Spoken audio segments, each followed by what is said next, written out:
At 8 a.m., someone screamed for help. By 8 p.m., my best friend no longer had a soul. Now every time I close my eyes, I see what she sees, and if you keep watching, you might never sleep peacefully again. But go ahead, watch until the end.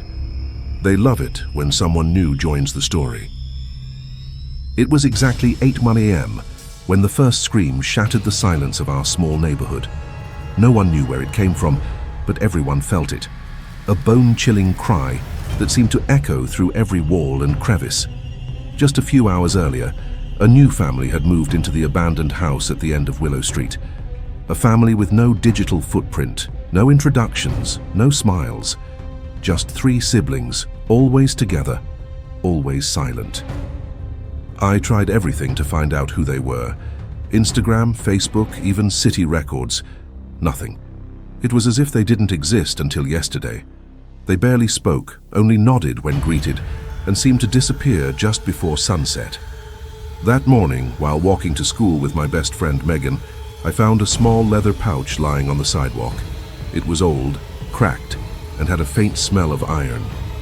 Inside was a faded photograph of a girl who looked eerily like Lena Rodriguez, a sophomore who had gone missing a few days earlier. "That can't be her, right?" Megan asked, her voice trembling. Before I could answer, we heard the scream again, this time closer. We ran home, burst through the door, and turned on the TV. Breaking news. The body of 15-year-old student Lena Rodriguez was found in Griffith Park, showing signs of a violent animal attack. Authorities are baffled. Local police are urging residents to stay indoors after dark. Megan stared at me wide-eyed. What if those new kids had something to do with it? I laughed nervously, trying to dismiss it. But deep down, I felt it too. Something was wrong. That night I couldn't sleep. Every creak, every shadow felt like it was creeping toward me. Around midnight, I received a text from Megan. "I can't stop thinking about it. I'm going for a walk. Need to clear my head." She never came back. The next morning, her parents were frantic. I tried calling, texting, nothing. I went to the new family's house. The windows were blacked out, the door locked. No answer. But I saw her. Through a sliver in the upstairs window, Megan, pale, motionless. Her eyes met mine for just a second before the curtain fell. That evening, I returned with Jason, my neighbor, and one of the only people who believed me.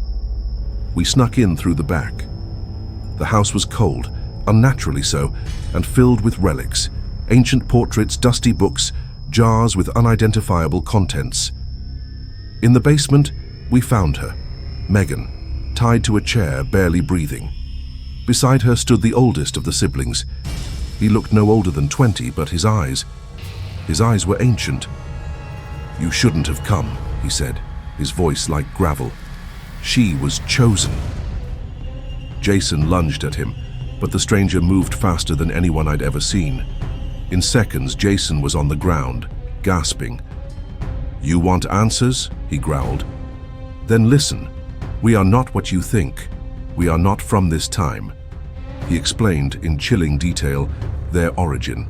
Vampires, not the romanticized kind, but predators, cursed to wander endlessly, feeding on life, memories, identity.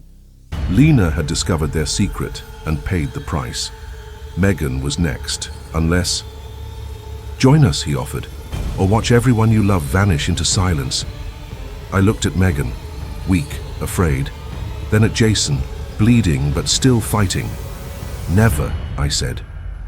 A blur. A scream. A blinding light.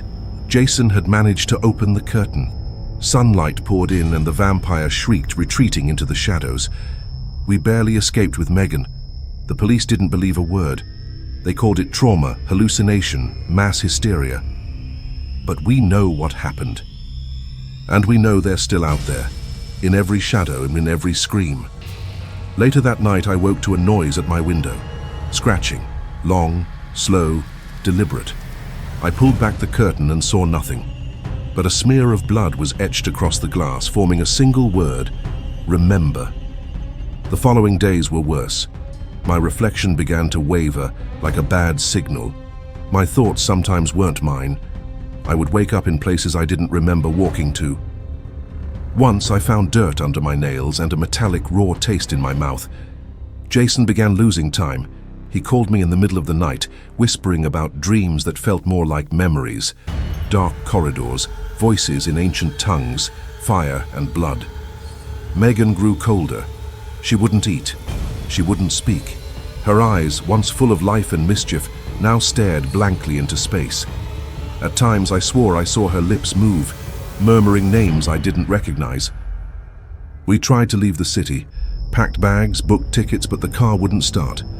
The roads were closed, and then came the fog, thick, unnatural, swallowing everything. From it, we heard whispers, not loud, not angry, but persuasive, sweet. That's when I knew. We hadn't escaped. We'd been marked.